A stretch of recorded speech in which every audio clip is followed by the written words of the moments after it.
Apakah pelatih anyar timnas Patrick Kluivert mampu memenuhi ekspektasi publik menembus Piala Dunia untuk kali pertama? Kita bahas bersama pengamat sepak bola Haris Pardede atau Bung Harpa. Bung Harpa, selamat malam. Selamat malam Mbak Friska dan juga pemirsa Kompas TV. Selamat malam. Wah, setelah drama yang panjang selama pekan ini, akhirnya Patrick Kluivert diperkenalkan ke publik secara resmi sebagai pelatih timnas. Meskipun ya, kalau PSSI selalu bilang masih ada waktu kok 2,5 bulan lagi menuju kualifikasi. Tapi kan pada faktanya, it's not that literally 2.5 months. Masih kurang dari itu. Dan belum ada pertemuan dengan pemain timnas secara langsung. Nah, bagaimana sih sebenarnya harus dilakukan secara cepat untuk membangun chemistry? Satu, berikutnya adalah agar satu pola dengan apa yang diinginkan oleh tim kepelatihan, Bung Harpa. Ya, pertama ini sebenarnya mungkin hanya 2 bulan ya. Karena pertama kalau kita lihat letter luck-nya itu 2 bulan 1 minggu. Dan jangan lupa Februari nanti itu bukan tahun kabisat, jadi hanya 28 hari. Ini jadi waktunya sempit ya, supaya kita memahami basic dari semua ini. Yang kedua, Patrick Kluivert dan juga 2 asistennya ini adalah orang yang sangat baru di sepak bola. Jangankan Indonesia, jangankan Asia Tenggara, tapi juga di Asia. Artinya dia butuh waktu untuk mengenali dasar-dasar bagaimana sepak bola Indonesia. Meskipun memang backbone dari tim nasional kita ini akan dipegang oleh para pemain yang berdarah Belanda.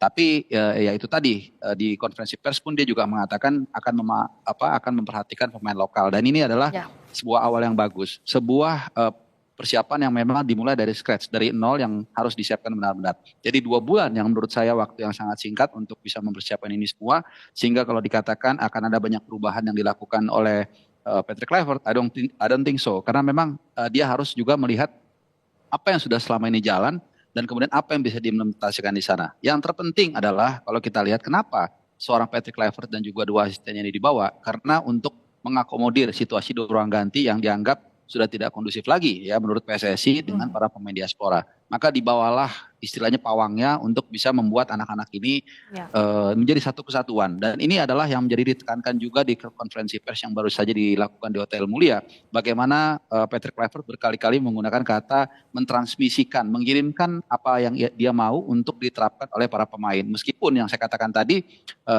dia juga akan mengakomodir ya apa yang sudah dijalankan selama ini, dan bahkan dia memberikan credit point juga kepada pelatih pendahulu yaitu Sintayong. Nah itu salah satu hal baik dalam konferensi pers tadi saat Kluivert memberikan kredit, memberikan apresiasi untuk Shin Tae-yong. Dia bilang bahwa Shin Tae-yong sudah membawa timnas sampai ke level yang sukses. Dia akan membawa ini bahkan lebih yang dijanjikan Kluivert. Nah, tapi kan ada perbedaan pola tentu ya dalam kepelatihan. Nah, kalau Kluivert bilang suka sepak bola menyerang, 4-3-3 dia suka. Tapi kan tadi Kluivert bilang juga melihat bagaimana formasi ini akan bergantung pada kondisi tim, bagaimana keadaan pemain. Nah, bagaimana kalau amatan Bung Harpa soal ini? Ya, kalau kita lihat sepak bola modern itu sudah lagi tidak terlalu mengusung warna yang kental ya. Kalau kita lihat dulu ada katanya Cio, ada Total Football, ada Staying Power-nya Jerman. Itu semua sebenarnya sudah menyatu, sudah melebur.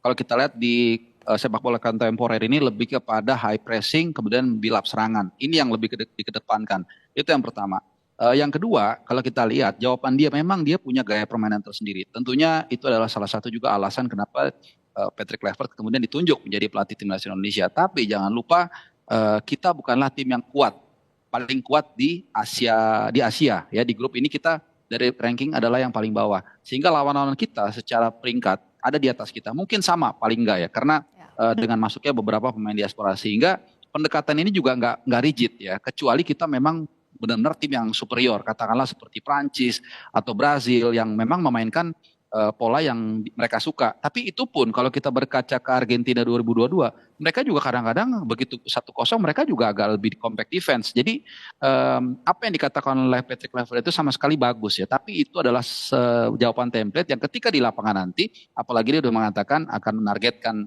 1 poin dari Sydney Football Stadium. Artinya ini juga akan melihat konstelasi di lapangan.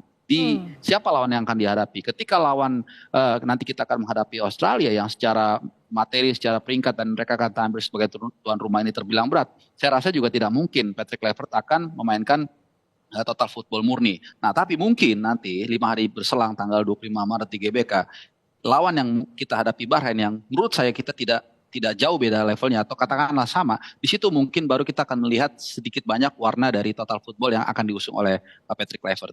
Iya, dan untuk memberikan kepercayaan diri menguasai bola, tadi kan juga disinggung oleh Patrick Kluivert bahwa yang Ya. harus percaya diri, pemain ini harus percaya diri saat menghadapi bola.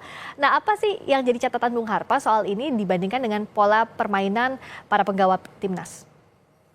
Ya, kalau saya lihat ini kita berarti bicara motivasi ya. Kita bicara juga kesamaan visi dan frekuensi dan inilah yang saya pikir adalah salah satu kelebihan dari Patrick Kluivert.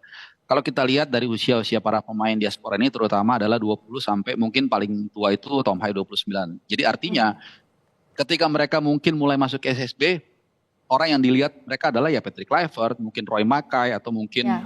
pemain-pemain hebat lainnya. Jadi ketika sosok tersebut ada di ruang ganti tentu secara natural itu akan membuat mereka termotivasi dan ini saya pikir menjadi sesuatu yang sangat penting ya. Artinya kalau sosok ini sangat dihormati dan kemudian didengarkan, maka ini akan lebih mempermudah pekerjaan mereka di lapangan. Meskipun sekali lagi ini juga bergantung dari lawan yang dihadapi. Jadi ada satu langkah yang positif yang diusung oleh Patrick Kluivert, juga presentasi yang sangat bagus, tapi pada akhirnya ini akan dibuktikan dari dua pertandingan menghadapi Australia dan Bahrain yang menurut Patrick Kluivert dia akan menargetkan 4 poin. Tapi kalau saya pribadi sendiri menurut saya kalau setidaknya kita bisa menang dari Bahrain, menurut saya itu sudah minimal sudah cukup. Karena sebenarnya lawan yang dianggap bisa head to head itu adalah Bahrain ya, Bung Harpa ya? Iya, betul. Bahrain kalau kita berkaca deh, nggak usah jauh-jauh ya dari pertandingan sebelumnya di pertemuan pertama di Bahrain kan kita kan bisa mengimbangi mereka ya. Ya. Setelah tertinggal 1-0 kita bisa membalas 2 gol dengan sangat cantik dan kemudian sebelum ada kebobolan yang menurut saya juga kita sangat kontroversial. Jadi mereka adalah lawan yang secara potensi bisa kita kalahkan. Tapi satu yang mesti diingat, jangan lupa mereka kemarin baru saja menunjukkan bahwa mereka juga tidak main-main ya. Mereka juga jangan kita anggap enteng. Kenapa? Karena mereka baru saja menjuarai Gulf Cup. Ya ini mungkin selevel kalau saya boleh membandingkan dengan AFF. Sementara ya. kemarin AFF justru menjadi kontraproduktif buat kita. Ya. Disitulah semua keributan terjadi, kemudian ada polarisasi dan lain-lain. Tapi justru di Gulf Cup Bahrain bisa menjadi yang terbaik dengan menampilkan pemain terbaik mereka. Jadi walaupun tadi Friska mengatakan Bahrain itu bisa kita kalahkan, tapi tetap harus hati-hati juga ya. Iya. Di luar kontroversi 90 plus 6 jadi 99 itu ya, tapi setidaknya memang sudah ada prestasi yang ditorehkan Bahrain. Oke, terakhir, kalau dari komposisinya tadi secara posisi Kluivert ini disegani, pasti pemain banyak yang respect abangku gitu ya di ruang ganti. Tapi kalau dari komposisi asisten pelatihnya kan banyak menganggap bahwa justru taktik itu munculnya dari mereka. Jadi asisten pelatih ini lebih mumpuni secara taktikal. Gimana kalau menurut Bung Harpa? Iya, memang semua orang saya pikir kita semua udah dengar ya bagaimana Alex Pastor ini akan menjadi sebenarnya mastermind di balik taktik dan strategi. Patrick Kluivert bukannya tidak bisa melatih atau tidak punya pemahaman, enggak. Dia adalah mantan pemain hebat di Ajax, Milan dan juga Barcelona. Tapi kalau kita lihat dari track record sebagai pelatih, memang Alex Pastor ini lebih mentereng ya. Dia 3 kali dia membawa tim dari SD divisi promosi ke divisi. Jadi ini merupakan nanti akan membantu juga Kluivert dalam memberikan masukan. Tapi ya saya pernah juga sempat menyebutkan bahwa situasi ini harus di-manage ya, karena ada potensi konflik juga. Kalau sebelumnya yang menjadi isu adalah pelatih utama dan juga pemain diaspora, sekarang mungkin itu sudah tereliminasi. Yang menjadi tantangan adalah antara pelatih kepala dan juga asisten pelatih. Jadi ini adalah sebuah potensi yang harus diwaspadai juga. Kenapa? Karena asisten pelatih ini adalah bawaan Pak Erick Thohir. Jadi bukan tidak mungkin satu momen ini akan menjadi satu potensi konflik ya. Nah, ini yang harus diantisipasi. Kita lihat bagaimana debut dari trio Belanda ini dari Kluivert, Pastor dan juga Lansat untuk mengasuh timnas kesayangan kita semua, skuad Garuda. Terima kasih Bung Haris Pardede, Bung Harpa. Selamat malam. Terima kasih banyak. Sampai ketemu lagi.